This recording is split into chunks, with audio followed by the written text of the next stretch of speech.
He travels the country as a professional boxer, but when the gloves come off, Cherokee Nation citizen Wes Nofire is a family man with deep Oklahoma roots.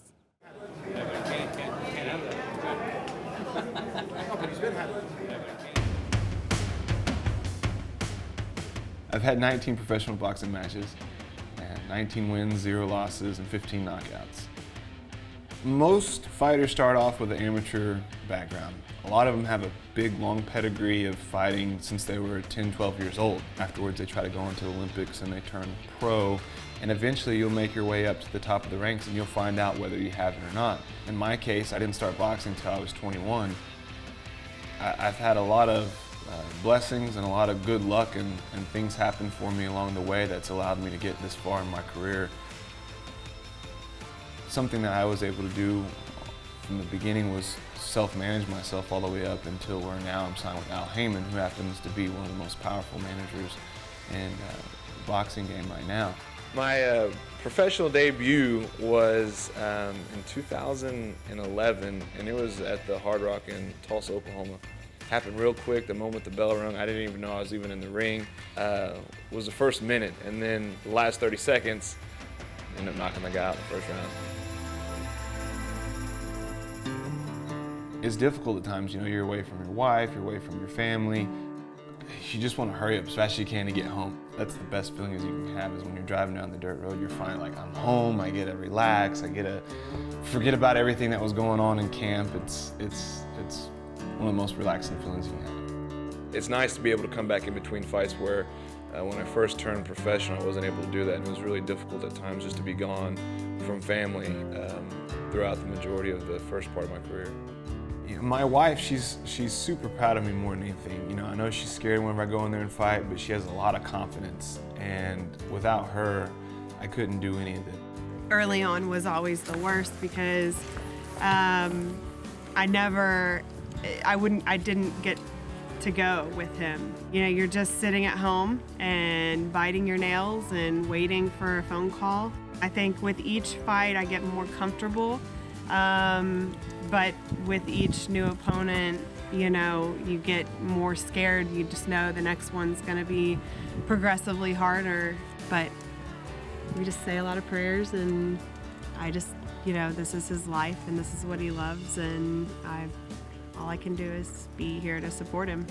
She's my supporting factor. She's the person that gives me confidence whenever I sometimes don't believe in my own self. My dad is full-blood Cherokee. He grew up in Adair County, right outside of Stillwell. Me and my dad's very close. You know, I consider him one of my best friends. He'd come home from work, I'd come home from school, and we'd immediately go to the lake and start fishing. And so we've had conversations about everything. So I attribute almost everything of growing up to be the man that I am now is to my dad and all the influences he's had with decision makings through my whole entire life. Everyone's nervous in my family. My dad definitely is nervous. He's the kind of guy that will walk up and almost want to walk out of the rooms and just start pacing around when I start fighting. My mom, on the other hand, when she would come to my fights, she'd be trying to jump in the ring, yelling and screaming and getting excited about it. She passed away before I turned pro, so she wasn't around to see it, but she's always in my corner for every single fight. She's was, like I said, my #1 fan before she passed away, and she still is my #1 fan. She just cheers from somewhere else.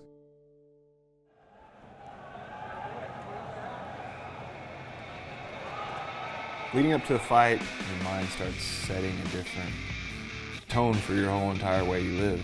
The whole week leading up to it, it's just, you become a different person, you know. I change into someone totally different. Change into someone who's just ready to go to battle, ready to go to war. Whenever I get to go weigh in and I finally get to see my opponent face to face, that's whenever it's just, there's only one thing that's on my mind. I have to see this guy and I have to fight him. You're looking for any kind of motion in him that's something that you can pick on. You're finally getting to square off with the guy. You're getting to size him up, okay? I'm gonna know where he's at. I'm gonna know how high to throw my punches. On the other hand, you're being sized up.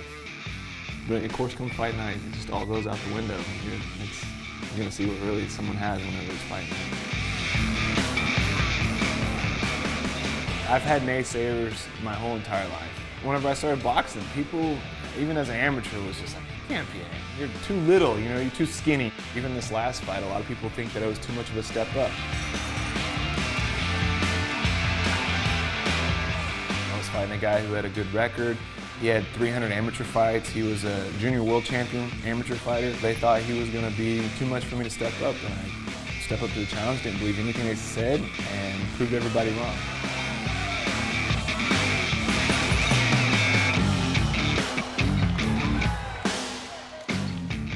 I don't think too much about what I've accomplished. I guess I've just been blessed.